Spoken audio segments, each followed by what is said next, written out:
Internal emails show Facebook considered profiting by selling companies access to your personal data. The emails reviewed by the Wall Street Journal also suggest Facebook employees talked about pushing some advertisers to spend more in return for increased access to user data. Joining me now to take up what is going on in Silicon Valley and big tech, to take up Facebook and the company's growing struggles and the increased cyber threats from Russia, from China, and Iran. Former senior advisor in the State Department's anti-terrorism assistance program, former law enforcement advisor to the RNC and cybersecurity expert, Morgan Wright. Morgan, great to see you. I want to compliment you on your recent op-ed in The Hill, in which you said point blank that high-tech's globalism is killing patriotism in this country.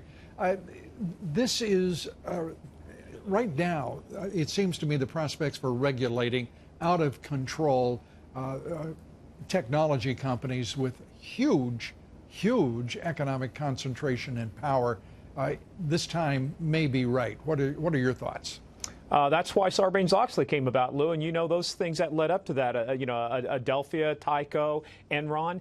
Pretty soon the government said, hey, we're not going to take this anymore. And so you go through litigation, you sue, you go through regulation, like with the SEC and the FCC and the FTC.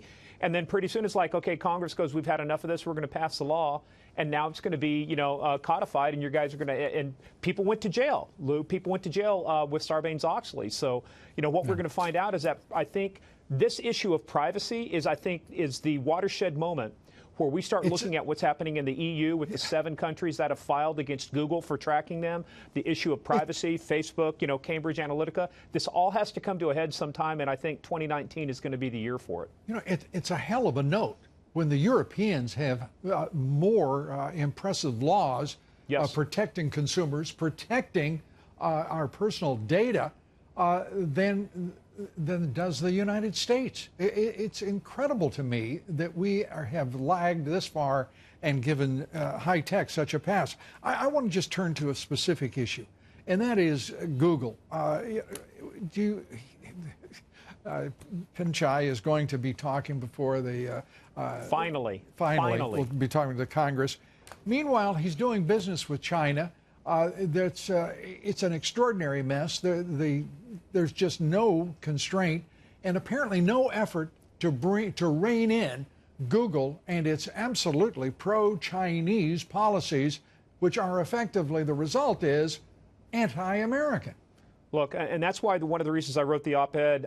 And look, my father was a World War II vet. He was also a Vietnam vet. I mean, there were people that we lost a lot of people in defense of freedom to fight people like what China has become. And what has happened is we lack this patriotism now. It's okay to have America first. We can still have a view of the world. But in that op-ed that I wrote, in the research that I did, I found out that 47% of these CEOs believe in globalism. They believe the world should profit first before and be taken care of before the United States. But yet they built their businesses on the opportunities that came from the United States. That's right.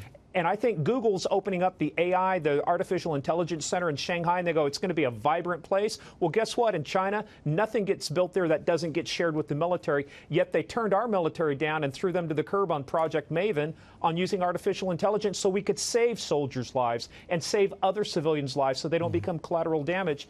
And yet, where's the outrage on that? They were more concerned about Project Maven than they are the censored search engine that Google is defending still to this day. They say they're not building it, but they haven't thrown it to the curb yet either. Yeah, and meanwhile, we're watching Chinese companies continue their advances here. The front companies that are carrying out espionage, 20% of places reserved for foreign students in our universities. You can mark it any way you want. It is a zero-sum game. That means 20% of those seats didn't go to an American student. Right. And there is no discussion whatsoever, no public policy about what has occurred by most of these universities that are left-wing driven. They are left-wing indoctrination centers. And we're looking at statistics now and surveys showing the millennial generation is the product of that indoctrination process in our public schools and our higher education. Yeah, during a congressional hearing, FBI Director Wray talked about the Confucius Institutes, to what China's putting all this money. He talked about that this is simply a front for the Chinese government to commit espionage, to commit the theft of intellectual property. 60% of the foreign students in the United States now are Chinese. We have them in some of the most sensitive programs, getting PhDs in things around material science and artificial intelligence. And guess what? All of that's going back to China, along with the forced transfer of technology. If you want to do business in China, you got to play by their rules. Hey, if they want to do that, that's fine. I think we ought to do the same thing to Huawei and ZTE and all the other Chinese companies who want to sell stuff in the United States. And this president relented with President Xi. Unfortunately, on Huawei, he did, absolutely. And that's got to be reversed, too, because what is happening is it's just unthinkable that we're letting this happen to this great country. And this president is responsible for driving these policies that will preserve the republic, one hopes. Morgan Wright, always good to have you with us. Thanks so much. Thank you, sir. And I think it should be very clear to all why it is that the establishment is represented by the leadership of the Republican Party, the Democratic Party, why Wall Street, the Koch brothers are having a fit as this president's policies move us forward. They can't stand it because they know they're going to have to give up their globalist interest in favor of America first. Well, Morgan Wright, always good to have you here.